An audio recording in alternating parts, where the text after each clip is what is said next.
मुझसे कहा जाए कि पॉलिटिक्स, इकोनॉमिक्स और सोशल प्रॉब्लम्स में से किसको प्राथमिकता, आई मीन किसको प्रायोरिटी दें हम आजकल, तो मैं शायद ये कहूँगी कि हम अपने लड़ाइयों में, झगड़ों में, संघर्ष में, जो भी हम कहते हैं, स्ट्रगल में, हम लोग शायद ये भूल जाते हैं कि हम जिस पोजीशन में खड़े हैं आज, और वहाँ से जिसके से तनाव में, जिसके परेशानी में हम लोग आगे बढ़ना चाहते हैं आज, उसका जो हमारा सिचुएशन जो है वो इकोनॉमिक्स की वजह से हम उस जगह हैं आज।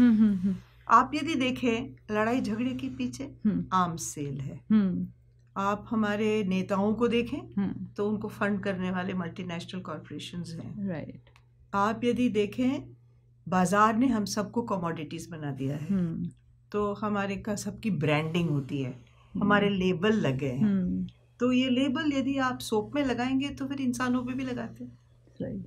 आप एक सोप के ब्रांड के लिए, या एक कुर्ता के ब्रांड के लिए, या एक कमीज के ब्रांड के लिए आप बहुत पैसे दे के खरीदने के लिए तैयार हैं। तो हिंदू है, मुसलमान है, ईसाई है, सिख है, वो भी ब्रांडिंग है। तो जब अपने दिमाग को ब्रांडिंग के रास्ते चला लेते हैं तो हर जगह ब्रांड करता है वो। बिल्कुल।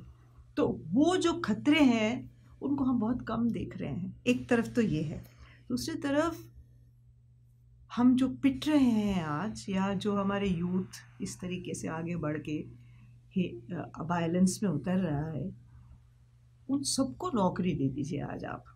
कोई नहीं आएगा वायलेंस में। बिल्कुल। आज इसलिए वहाँ हैं क्योंकि उनके जितने भी ड्रीम्स हैं वो सारे ड्रीम्स बिल्कुल टुकरा गए हैं कहीं ना कहीं। फ्रस्ट्रेशन है, गुस्सा है, एंगर है, एंग्स्ट है। तो कहाँ निकालें?